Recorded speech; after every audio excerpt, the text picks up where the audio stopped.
Bismillahirrahmanirrahim. Assalamualaikum warahmatullahi wabarakatuh. Alhamdulillah, wassalatu wassalamu ala rasulillah wa ala alihi wa man tabi'ahum bi ihsanin ila yaumiddin. Allahumma inna nas'aluka imanan la yartad wa na'iman la yanfad wa murafaqata Muhammad sallallahu alaihi wasallam fi a'la jannatil khuld. Allahumma inna na'udzubika min zawali ni'matik wa tahawuli afiyatik wa fujaati niqmatik wa jami'i sakhatik. Baik, ibu kajian muslimah Oman yang semoga senantiasa dirahmati dan diberkahi oleh Allah Subhanahu wa taala. Kita bersyukur pada Allah atas nikmat dan karunia pada kesempatan siang hari ini kita berada dalam keadaan sehat walafiat dan kembali kita berada dalam majelis yang mulia ini. Mudah-mudahan majelis ini adalah majelis yang penuh berkah dan senantiasa membawa kebaikan bagi kita sekalian.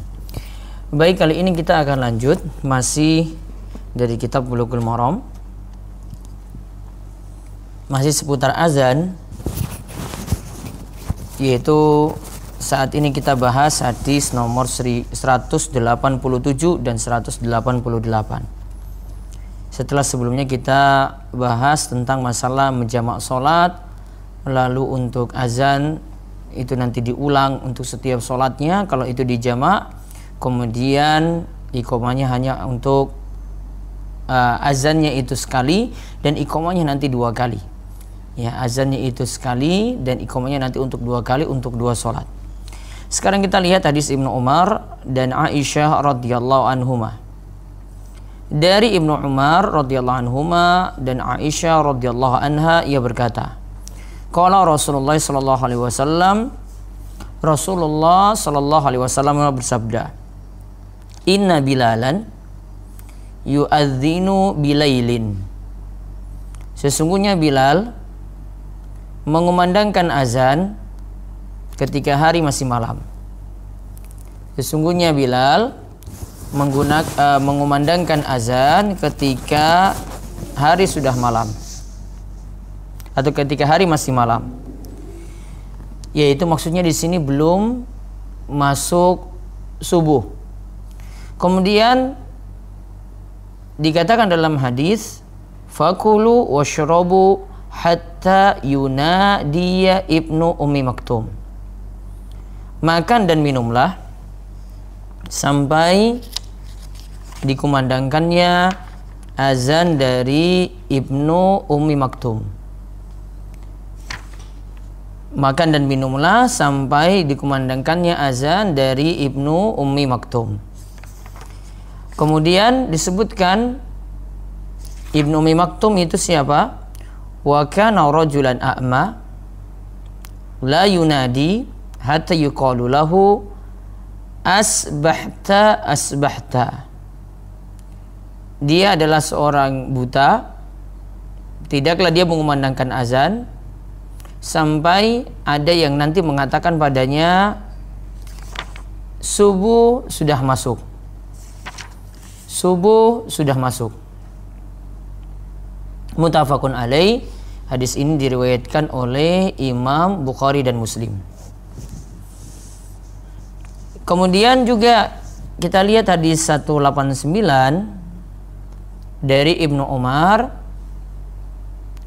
radhiyallahu anhuma.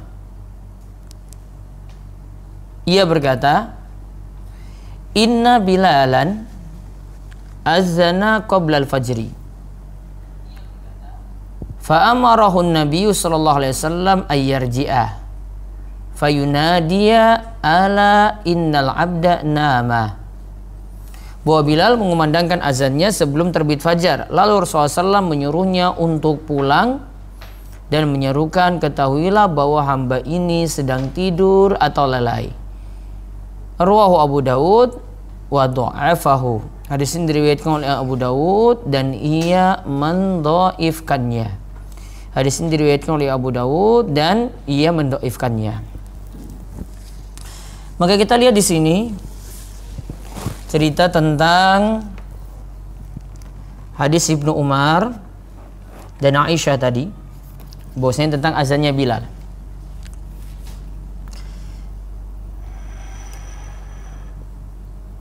Kalau kita lihat di sini pembahasannya, ini membicarakan tentang azan sholat subuh atau azan fajar. Dan ini bukan yang dimaksudkan adalah azan isya. Dan juga bukan yang dimaksudkan azan maghrib. Walaupun di situ disebut untuk isya dan juga maghrib disebut dengan lail, disebut dengan malam. Apa sebab azan Bilal di sini dilakukan pada malam hari? Di sini dikatakan oleh Syekh Muhammad bin Shalih Al-Utsaimin, kalau kita lihat dalam riwayat yang lain disebutkan liyarji'a qa'imakum wa yuqidha na'imakum. Dikatakan dalam riwayat untuk mengingatkan kembali orang-orang yang sedang sholat, dan azan Bilal ini untuk membangunkan orang-orang yang masih tertidur. Jadi untuk mengingatkan kembali orang yang sedang sholat, yaitu sholat tahajud berarti.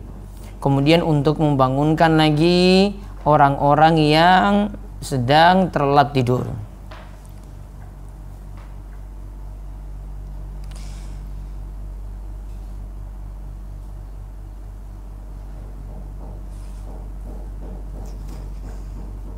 Nah, kalau kita lihat di sini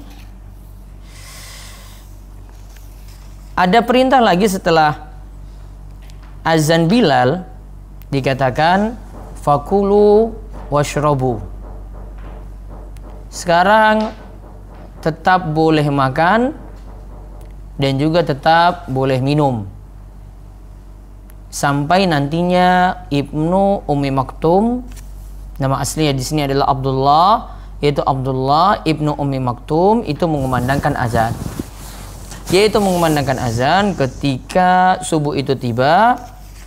Dan nanti ada orang yang akan memberitahukan ini sudah datang subuh kepada Abdullah Ibnu Ummi Maktum.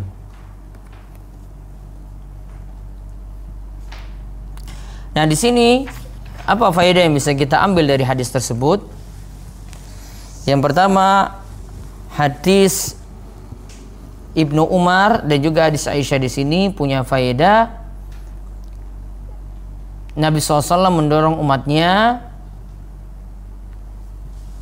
untuk tetap makan dan minum walaupun lagi dikumandangkan azan saat itu, namun ini belum masuk waktu subuh. Jadi azan tadi itu bukanlah azan subuh. Kemudian kita lihat di sini yang jadi muazin itu ada dua. Muazin untuk azan pertama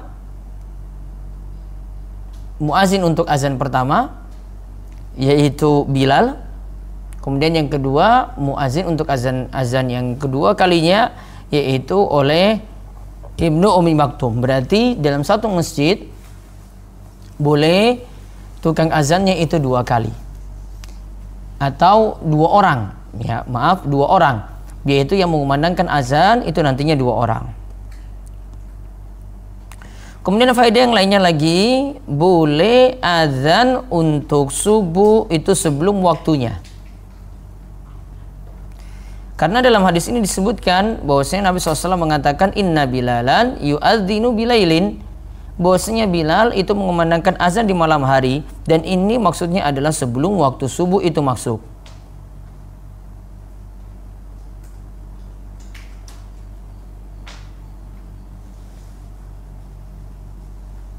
Namun kalau kita renungkan, ini kok bisa sampai azan subuh itu ada sampai dilakukan sebelum subuh? Kata Syekh Muhammad bin Shalih Al-Utsaimin, kalau kita renungkan lagi, bahwasanya seperti ini tidak boleh, yaitu tidak boleh azan itu sebelum subuh itu masuk. Karena Nabi SAW ini katakan bahwasanya azan ini bukan untuk sholat subuh, namun azan ini hanya untuk membangunkan orang yang tertidur atau untuk mengingatkan lagi orang-orang yang sedang sholat malam. Kemudian Nabi SAW juga pernah mengatakan kepada Malik bin Al-Huairis radhiyallahu anhu, idza hadaratis shalah falyu'azzin lakum ahadukum. Idza hadaratis shalah falyu'azzinu lakum ahadukum. Jika sholat itu telah masuk, maka salah seorang di antara kalian itu hendaklah mengumandangkan azan. Berarti di sini menunjukkan azan itu cuma berlaku kalau waktu sholat itu sudah masuk.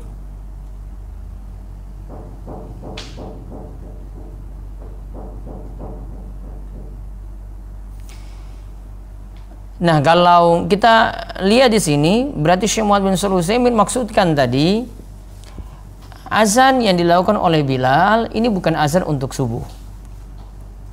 Karena kalau azan untuk subuh yang dimaksudkan adalah azan kalau sudah masuk waktu subuh, baru di situ nanti ada kumandang azan.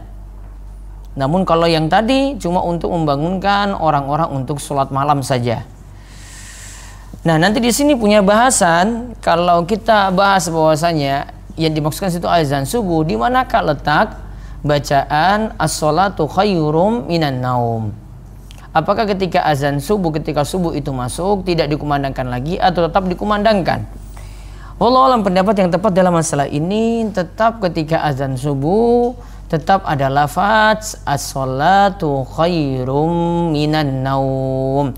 Dan as-sholatu khairum minan naum ini yang dimaksudkan untuk azan subuh. Dan as-sholatu khairum minan naum ini yang dimaksudkan untuk azan subuh. Dan ini yang disimpulkan oleh Syekh Muhammad bin Shalih Al-Utsaimin.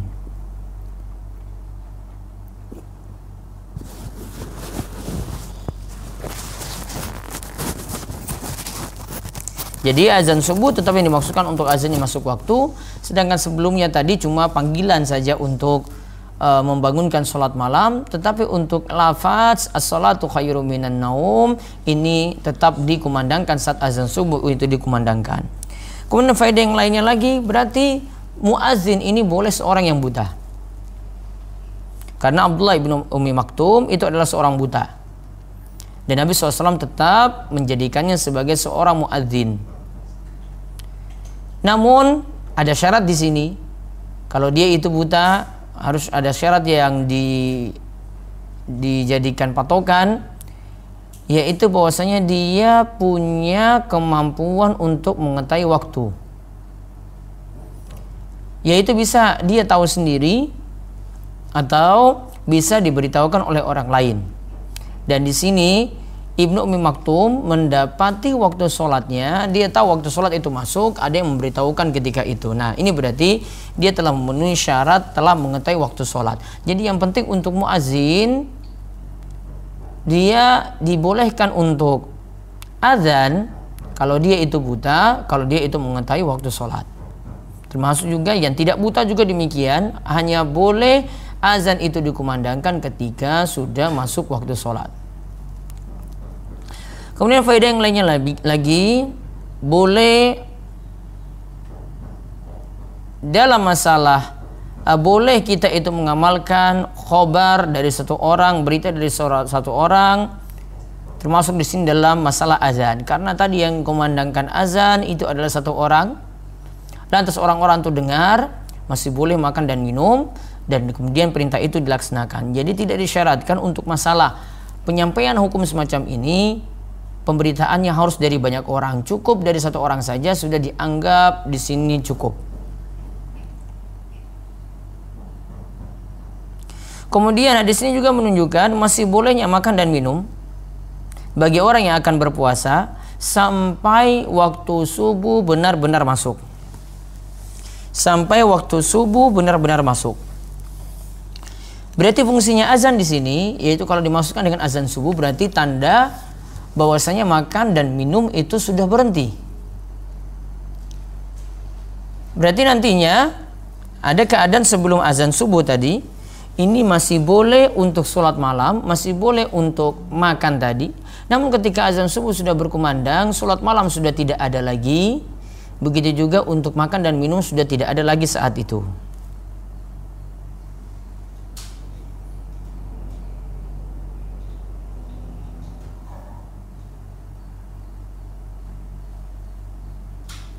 Kemudian faedah yang lainnya lagi, ini kalau ada kasus, jika ada yang makan sahur, dia berprasangka bahwasanya subuh itu belum terbit.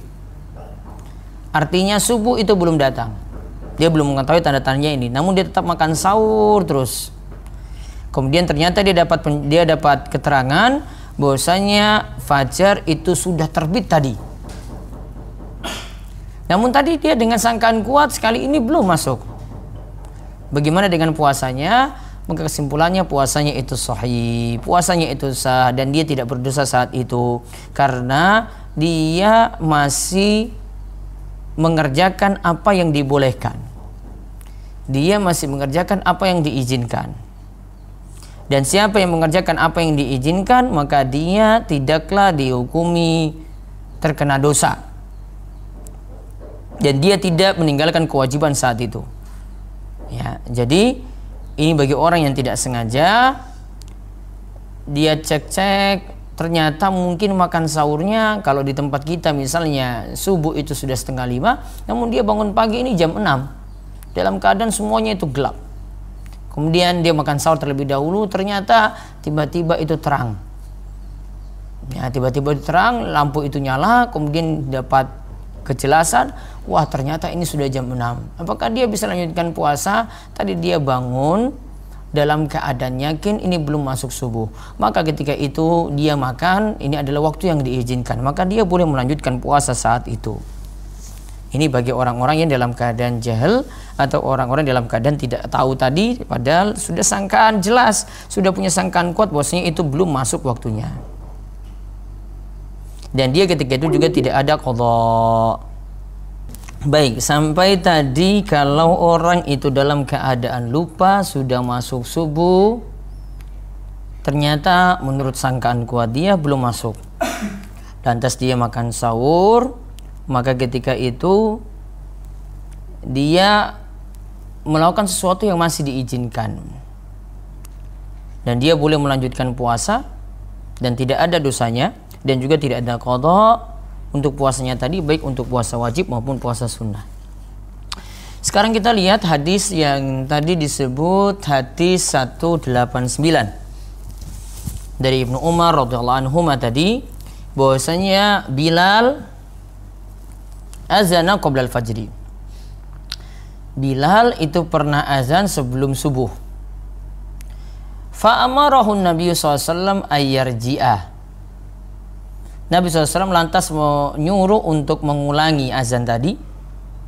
Lalu beliau katakan, ala innal abda nama. Lalu Rasulullah SAW itu ingatkan, ketahuilah bahwa hamba ini sedang tidur atau lalai. Artinya Bilal ini azan sebelum waktunya. Dan ini diingatkan oleh Nabi SAW. Bahwasanya orang ini lalai atau tadi dalam keadaan tertidur, berarti azannya itu mesti diulangi. Berarti faedah yang kita bisa ambil dari hadis ini, bagi yang azan bukan pada waktunya, yaitu sebelum waktunya, hendaklah mengulangi azan. Bagi yang mau memandangkan azan sebelum waktunya, hendaklah mengulangi azannya. Kemudian faedah yang lainnya, wajib kita rujuk pada kebenaran. Kalau salah, ya sudah, kita tinggalkan kesalahan tadi dan ambil kebenaran yang ada.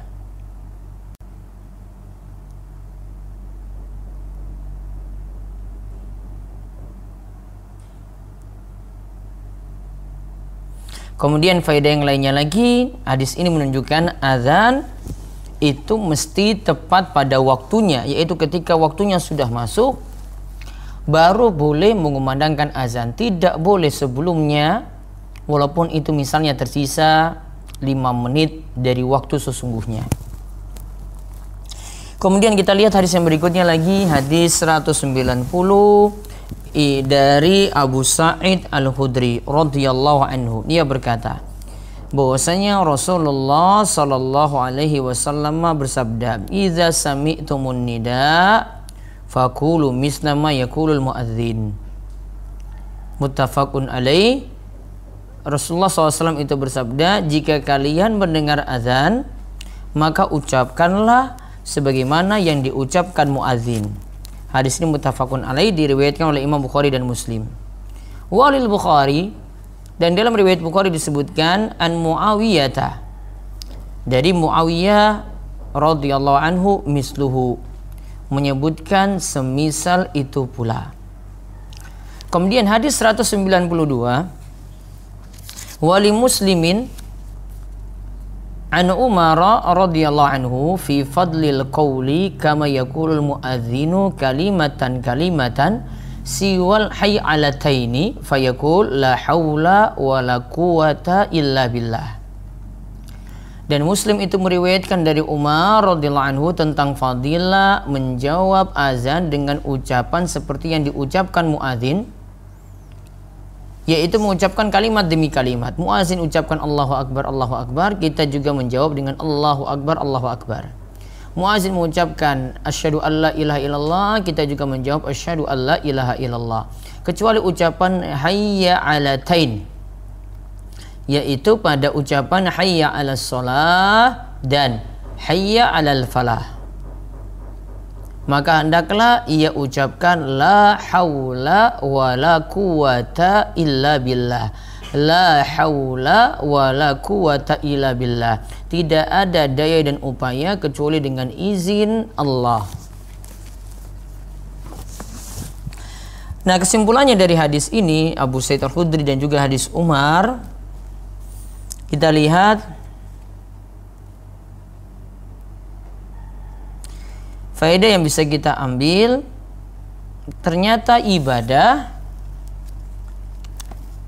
bukan hanya orang yang melakukannya itu yang mendapatkannya, namun orang yang menanggapi juga di sini juga bisa mendapatkan pahala.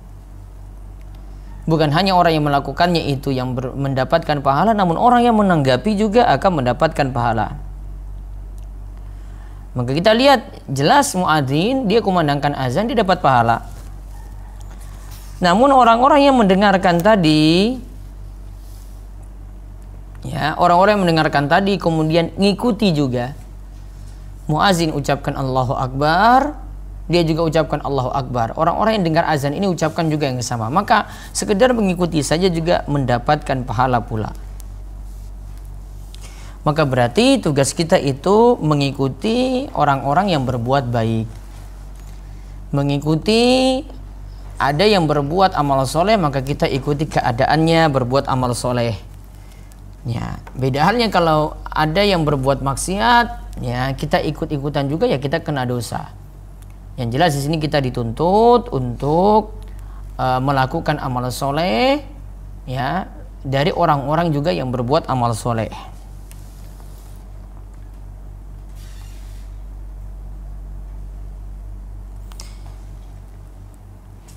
Kemudian faedah yang berikutnya lagi, kalau muazin mengumandangkan azan, maka kita diperintahkan untuk mengikuti kumandang azan tersebut. Maka kita diperintahkan untuk mengikuti kumandang azan tersebut. Jadi ketika muazin itu mengucapkan Allahu Akbar, maka orang yang mendengar mengucapkan juga Allahu Akbar. Jika ia mengucapkan asyhadu alla ilaha illallah, maka kita mengucapkan pula asyhadu alla ilaha illallah. Ketika dia itu mengucapkan asyhadu anna Muhammadar Rasulullah, maka kita juga mengucapkan asyhadu anna Muhammadar Rasulullah. Ketika dia itu mengucapkan ya hayya 'alas shalah hayya 'alal falah, nah ini tadi nanti kita akan lihat pada hadis Umar. Nah, kemudian faedah lagi yang ketiga, apa hukumnya tadi kita mengikuti ucapan azan dari muazin?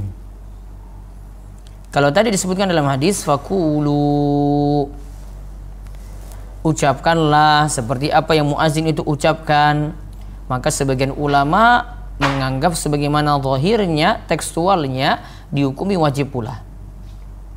Akan tapi jumhur ulama, kebanyakan ulama mengatakan bahwasanya hukumnya tidak wajib, yaitu untuk mengikuti tadi apa yang diucapkan oleh muadzin ini dihukumi tidak wajib. Jadi disunahkan dia mengikutinya. dan tidak berdosa kalau dia itu meninggalkannya. Namun rugi bagi orang yang terdengar azan dia tidak mengikuti ucapan tersebut. Berarti kalau ingin mengikutinya, kita hendaknya menghentikan aktivitas-aktivitas yang kita lakukan demi menjawab ya kumandang azan tadi.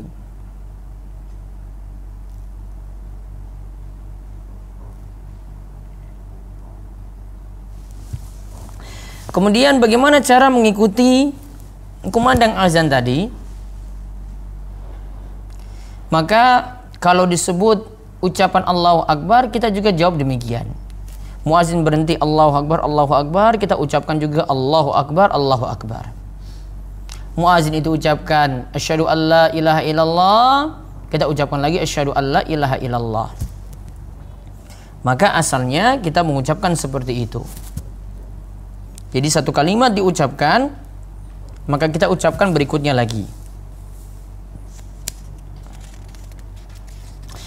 Dan faedah yang berikutnya lagi, khusus untuk ucapan hayya 'alas shalah, hayya 'alal falah, atau disebut dengan hayya 'alataini, hayya 'alas shalah, hayya 'alal falah, atau disebut dengan hayya 'alataini, kita jawab dengan la haula wala quwata illa billah. Kita jawab dengan la haula wala quwata illa billah. Kemudian faedah yang lainnya lagi, hadis ini menunjukkan kita ingin berzikir asalnya dengan manut juga pada tuntunan. Terlebih kalau kita menyesuaikan dengan tempat dan waktu tertentu. Dan ini kita kaitkan berarti dengan waktu tertentu, karena ketika kumandang azan, maka zikir yang ada kita tetapkan berdasarkan dalil berarti. Tidak bisa kita buat-buat sendiri di sini karena kita ingin kaitkan dengan waktu. Misalnya tadi kalau diucapkan asyhadu alla ilaha illallah, apakah boleh kita ucapkan la ilaha illallah tanpa pakai asyhadu? Tidak boleh. Maka kita ikuti apa yang sudah ditetapkan tadi. Karena zikirnya di sini tidak lagi jadi mutlak, namun jadi muqayyad, yaitu terkait dengan waktu. Maka kalau terkait dengan waktu, maka kita lihat dalilnya seperti apa. Kalau kita buat-buat sendiri, maka berarti kita buat amalan yang tidak ada tuntunannya. Namun kalau itu di luar waktu tadi, bebas berarti. Kita mengucapkan apapun, dimanapun, ya, kemudian jumlahnya berapapun bebas, ya, itu jumlahnya pun bebas, kita terserah mengucapkannya. Misalnya sambil berkendaraan baca la ilaha illallah, la ilaha illallah, la ilaha illallah, bebas berarti di sini karena ini sifatnya mutlak. Namun kalau sudah dikaitkan dengan waktu tertentu atau keadaan tertentu, kita mau mengkhususkan zikir tertentu, maka harus dengan dalil. Sehingga kita tidak bisa buat sendiri. Contoh misalnya lagi, selain ini dari ucapan azan, Rasulullah SAW itu menganjurkan bagi ini masalah penguburan jenazah, ketika jenazah dimasukkan dalam kubur, entah mau dibuat liang lahat atau liang syak, ya, ini jenazah tersebut dimasukkan dengan sambil mengucapkan Bismillah wa ala sunnati Rasulillah. Bismillah wa ala sunnati Rasulillah, dengan nama Allah atas ajaran Rasul Sallallahu Alaihi Wasallam. Ini namanya zikir yang diucapkan pada waktu tertentu, sehingga kita mesti bawa dalil. Ada dalilnya dalam hal ini. Sehingga kalau kita membuat zikir-zikir yang lainnya, itu mesti dengan dalil pula. Contoh, kalau tidak ada dalilnya, memasukkan jenazah tadi dengan mengumandangkan azan, dengan mengumandangkan iqamah, kalau tidak diajarkan untuk itu, maka tidak kita lakukan. Berarti ini tidak ada tuntunannya. Yang ada tuntunannya tadi adalah kita membaca Bismillah wa ala sunnati Rasulillah.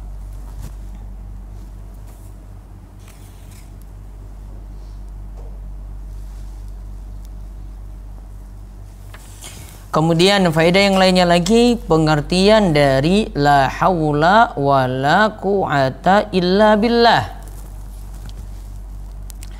la haula wala quwata illa billah, seperti tadi dalam hadis Umar ketika muadzin itu mengucapkan hayy alatain, yaitu hayya 'alas shalah dan hayya 'alal falah, hendaklah mengucapkan la haula wala quwata illa billah.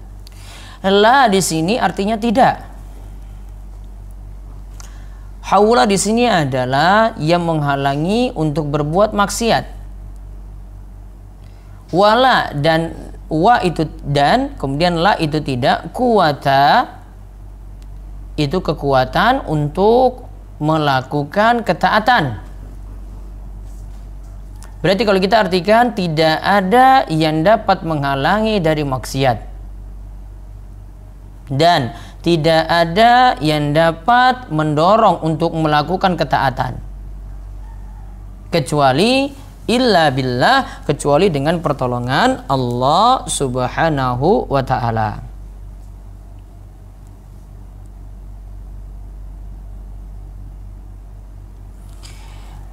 Ya, maka ini makna yang paling bagus sekali, nanti jadi bahan perenungan bagi ibu-ibu muslimah di Oman dan juga yang lain yang mendengar siaran ini.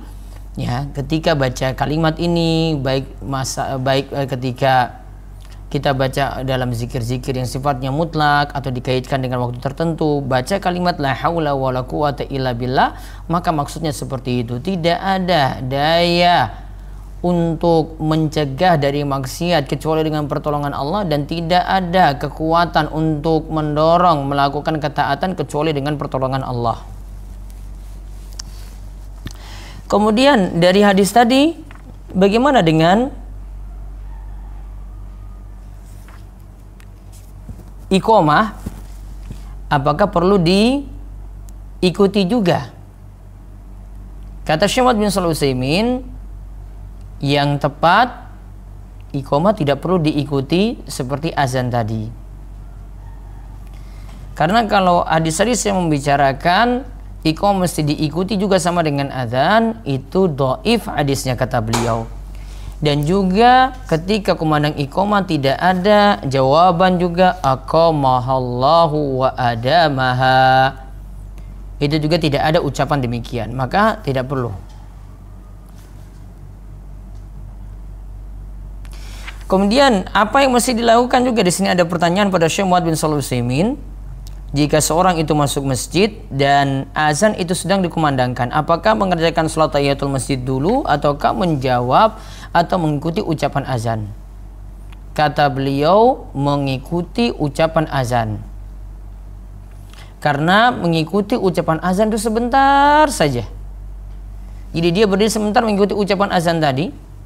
Kecuali kata beliau illa yaumal jum'ah, kecuali pada hari Jumat, karena muadzin itu azannya 2 kali. Maka kalau untuk azan Jumat dia langsung tahiyatul masjid tanpa mengikuti ucapan azan dari muadzin. Kemudian ada pertanyaan lagi, gimana kalau muadzinnya itu mengumandangkan azan sebelum waktunya, apakah kita ikuti juga ucapannya? Kata Syekh Muhammad bin Shalih Al-Utsaimin, la, tidak, li'anna adzanahu ghairu masyru'in, karena azan yang dia kumandangkan tidak masyru', fala hukma lahu, maka tidak ada hukum baginya.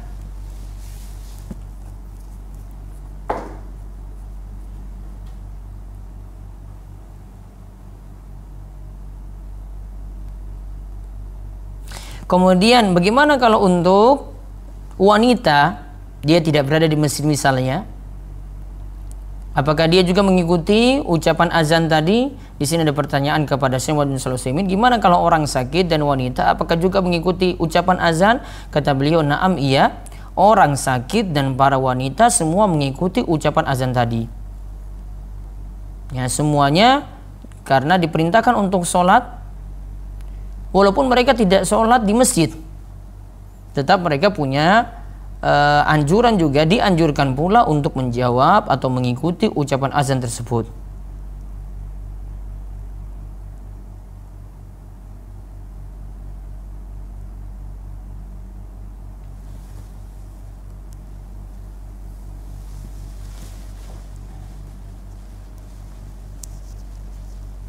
Gimana lagi tentang masalah ada penjelasan di sini gimana kalau kita itu mendengar kumandang azan lewat televisi atau lewat radio.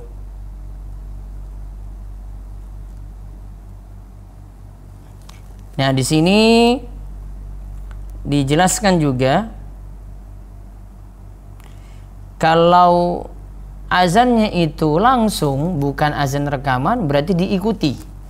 Syekh Muhammad bin Shalih Al-Utsaimin mengucapkan seperti itu. Namun kalau itu rekaman, maka tidak. Ya, kalau rekaman itu maka tidak diikuti.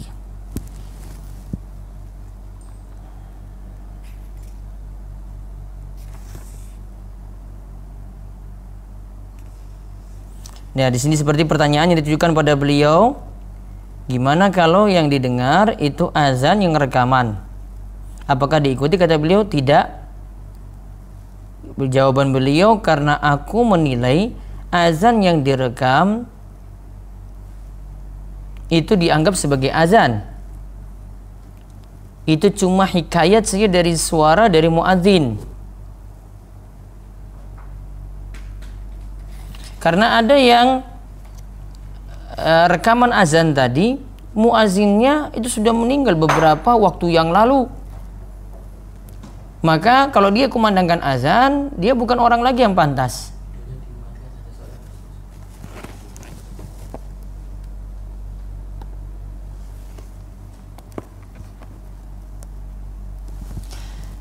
Jadi saya ulang, ya, gimana kalau seseorang itu mendengar azan, namun dari azan yang cuma rekaman saja? Maka kata Syekh Muhammad bin Shalih Al-Utsaimin, beliau itu menganggap itu bukan kumandang azan, itu cuma hikayat dari suara muadzin saja. Karena ada yang jadi muadzin ini sudah meninggal beberapa tahun yang lalu dan suaranya masih tetap terus ada. Maka tidak jadi anjuran kita itu menjawab kumandang azan tersebut. Ya, jadi tidak, kesimpulannya kita tidak menjawab kumandang azan dari suara yang cuma rekaman saja.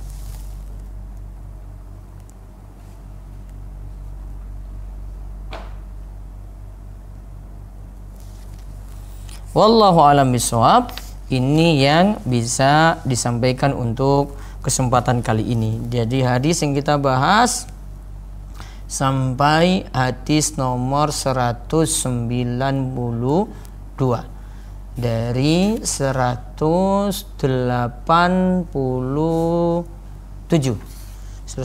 sampai 192. Allahu a'lam bishawab. Monggo jika ada yang ingin bertanya dipersilahkan.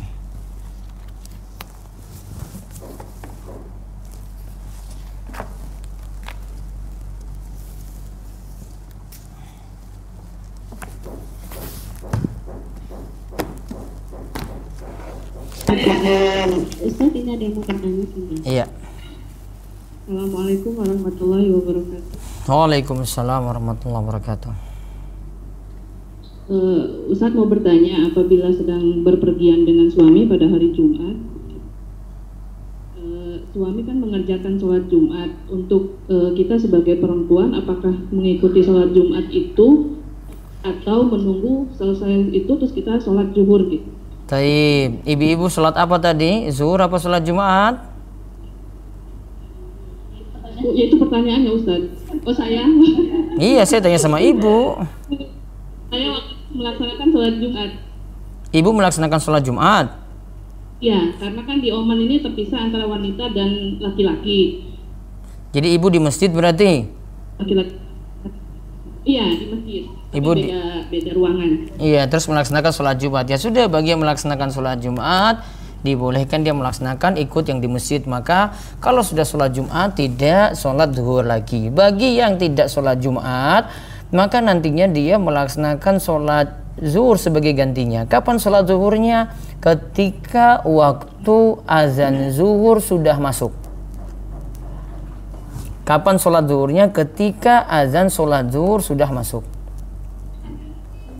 Ya, seperti itu. Ada lagi?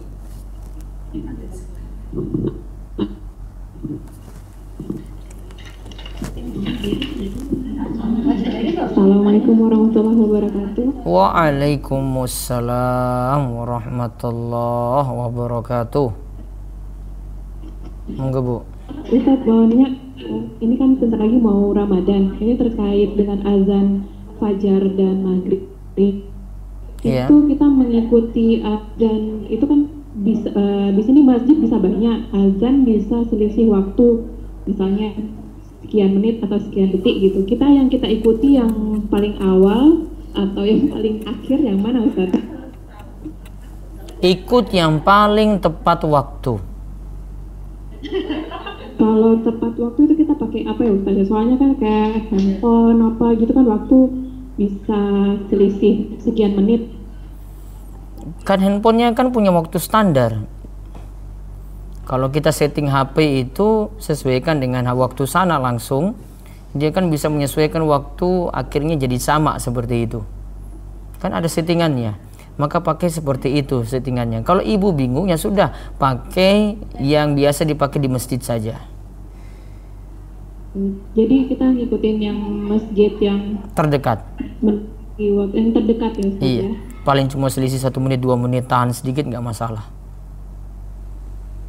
Oh baik, Baik. Terima kasih.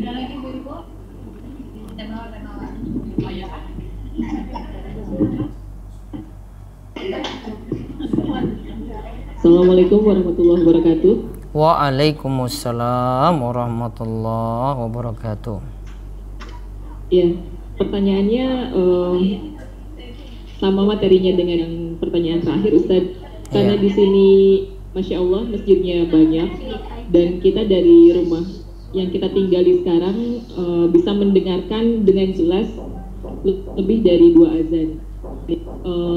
Itu cara kita menjawabnya, kita fokus pada satu azan yang dikumandang aja atau setiap azan itu kita bahas, karena kan bisa beririsan, tidak berurutan tapi dia tidak bersamaan juga dan dia bisa beririsan. Kemudian yang kedua, untuk saudara-saudara kita yang tinggal di negara non muslim yang tidak ada masjidnya, kemudian ingin mendapat faedah menjawab azan, meskipun tadi dibilang bahwa melalui media itu tidak wajib dijawab, boleh nggak sekarang ini kan ada semacam timer untuk azan dan dia tiba-tiba mengumandangkan azan sendiri gitu. Yang seperti itu tidak perlu dijawab. Waktunya sholat. Walaupun dia berada di tempat yang tidak pernah mendengar azan langsung. Ya, karena kita tuntutan hadis untuk menjalankannya, bukan tuntutan saya mau jawab seperti ini, enggak. Karena tadi sudah diberikan alasan oleh Syekh Muhammad bin Shalih Al-Utsaimin, itu cuma hikayat dari suara muadzin, bukan suara muadzin yang asli yang mengumandangkannya itu mubasyir langsung. Ya, karena yang dituntut sini yang mengumandangkannya langsung. Kalau misalnya dia dapati di TV ini ada yang kumandangkan azan langsung, maka dia ikuti dan dia jawab. Nah, sedangkan pertanyaan yang pertama, ya gimana? Kalau live streaming gimana Ustaz? Nah, bisa kalau live streaming. Namun yang di live streamingkan itu yang mengumandangkan azan langsung. Iya, live streaming dari Mekah misalnya Ustaz. Nah, itu azan langsung. Kadang juga live streaming dari Mekah itu karena itu record, dia masuk pada rekaman juga. Namun kalau memang itu benar asli, maka dijawab kalau begitu. Ya, yang mubasyir, yang langsung. Sedangkan tadi ada banyak masjid, mana yang kita ini, ibu kalau mau jawab yang masjid 1, masjid 2, silakan, semuanya dibolehkan. Nanti yang di sini baru azan, ibu jawab. Kemudian yang kedua, masjid kedua mau azan, mau jawab. Intinya semuanya sunnah, tidak sampai wajib sebagaimana kesimpulan hukum tadi yang kita sebutkan. Adapun kalau ingin jawab satu saja boleh. Pilih yang paling dekat atau pilih yang paling duluan, itu dibolehkan. Wallahu a'lam.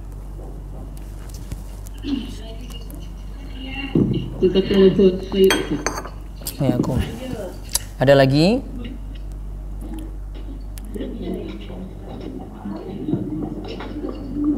Assalamualaikum Ustaz. Waalaikumsalam. Tadi disebut bahwa yang mengikuti ucapan azan juga mendapatkan pahala.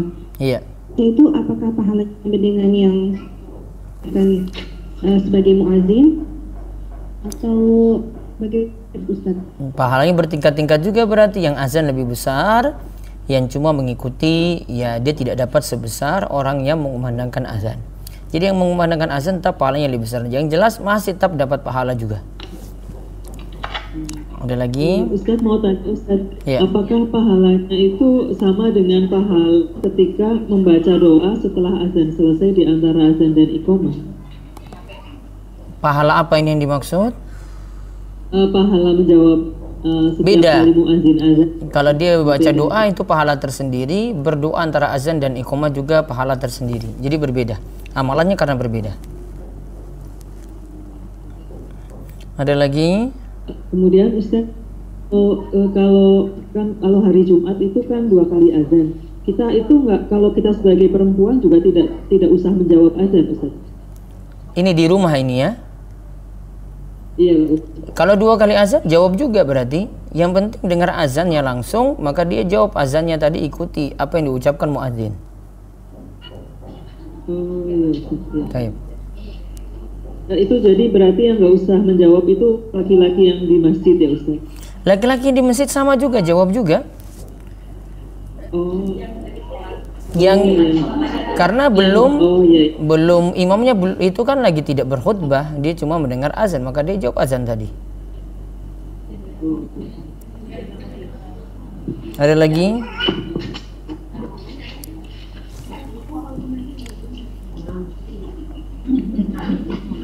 Udah, ada yang lagi nggak ibu-ibu Tata Ira?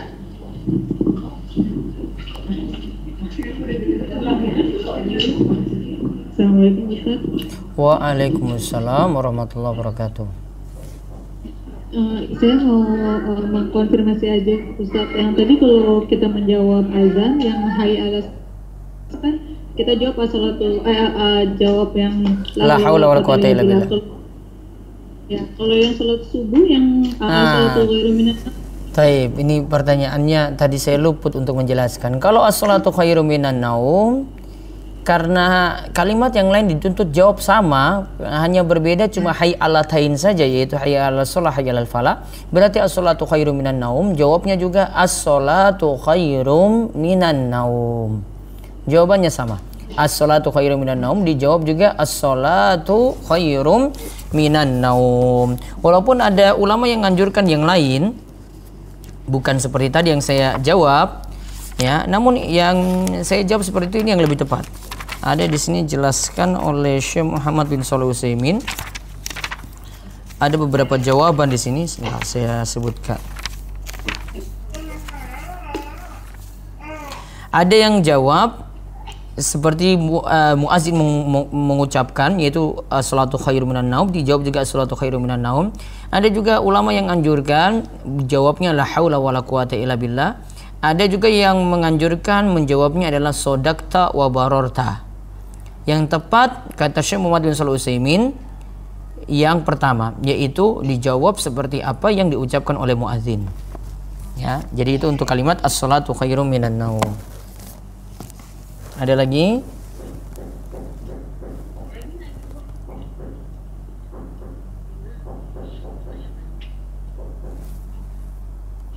Ustadz, balik lagi soal kalau jamaah perempuan tidak perlu iqomah. Iya. Jadi sebelum imam memulai tuh ngomong apa jamaah supaya nggak aneh gitu, kok tiba-tiba ujuk-ujuk Allahu Akbar tuh rasanya kok kurang lengkap. Ini mau sholat sesama perempuan berarti? Gitu? Iya, misalnya habis kajian kan jamaah perempuan nih, kita ibu-ibu. Terus kalau nggak ada komat tuh rasanya gimana gitu, nggak? Ya dirasakan gimana gitu aja kalau gitu. Sudah selesai.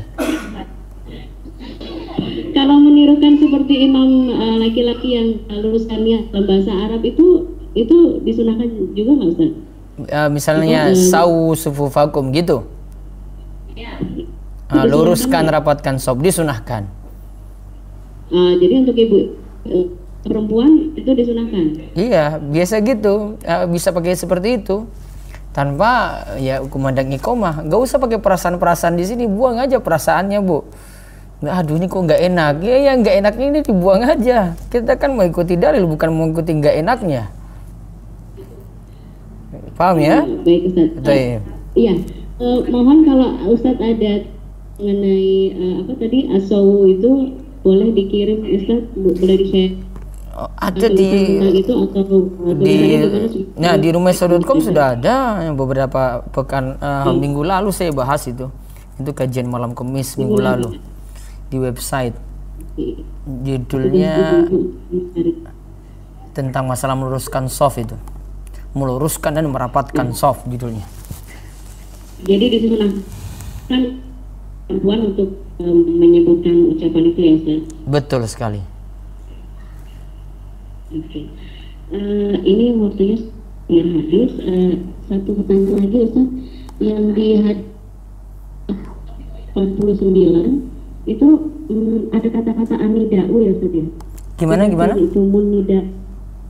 Yang di hadis 189 sama 186 itu ada kata-kata nida'u. Iya, terus? 189 Ustaz. Nah, terus? Diterjemahkan apa? Azan. Iya, nida itu artinya azan. Nida itu artinya azan. Azan atau panggilan. Secara bahasa itu artinya panggilan. Idza sami'tumun nida. Jika kalian mendengar nida panggilan, yang dimaksud panggilan azan. Begitu. Kalau Ustaz masih ada waktu nggak di sana untuk menyampaikan kuis? Masih. Atau sudah mau masuk waktu asar? Asar sini masih 45 menit lagi. Ustaz, oh ya boleh Ustaz, ada 3 kuis Ustaz kalau boleh disampaikan untuk ibu-ibu. Baik. Yang pertama, bagaimana menjawab azan pada kalimat as-salatu khairum minan naum?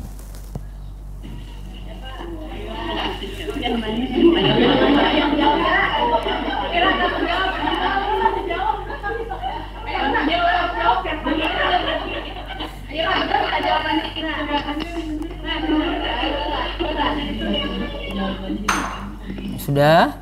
Ada?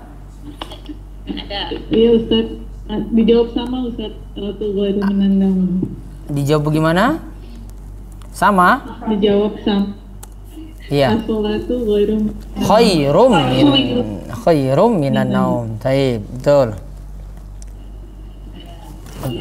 Yang kedua, sebutkan 2 muadzin subuh di masa Rasulullah SAW. Namanya?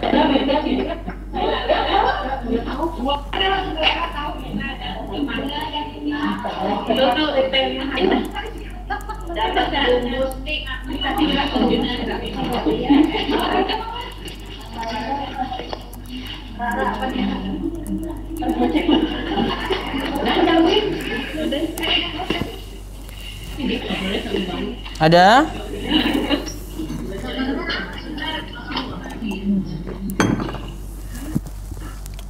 Bilal dan Ibnu Ummi Maktum. Bilal dan Abdullah ibnu Ummi Maktum. Betul. Pertanyaan yang ketiga, sebutkan makna la haula wa la quwata illa billah.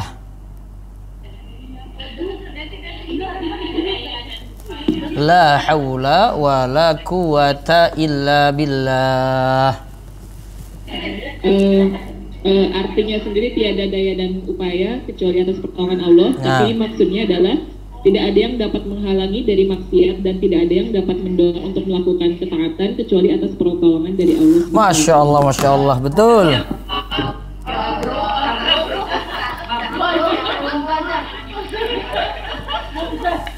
Sudah berarti ya?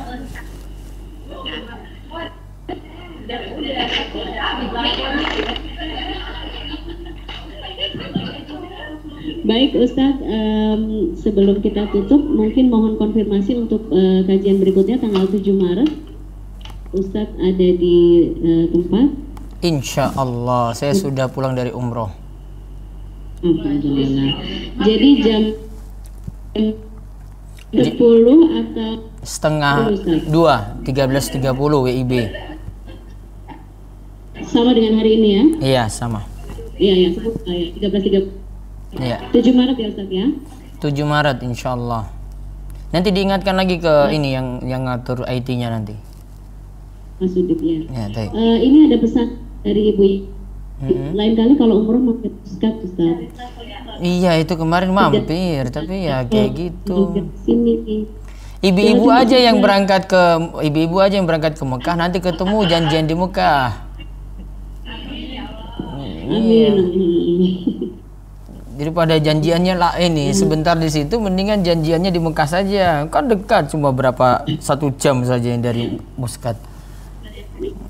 Insya Allah kita alhamdulillah ibu-ibu banyak yang berangkat umroh dari sini, hanya jadwalnya memang tidak bisa bersama-sama Ustaz. Dijadwalkan bareng nanti ketemu di sana. Iya, mudah-mudahan ada di antara kita yang baik. Mungkin bisa ditutup sekarang. Iya, kami cukupkan, kita tutup. Mudah-mudahan semuanya mendapatkan keberkahan ilmu dan diberi taufik senantiasa untuk beramal soleh. Kita tutup, kalian doa kafaratul majelis. Subhanakallahumma bihamdik, asyhadu an la ilaha illa anta, astaghfiruka wa atubu ilaik. Assalamualaikum warahmatullahi wabarakatuh.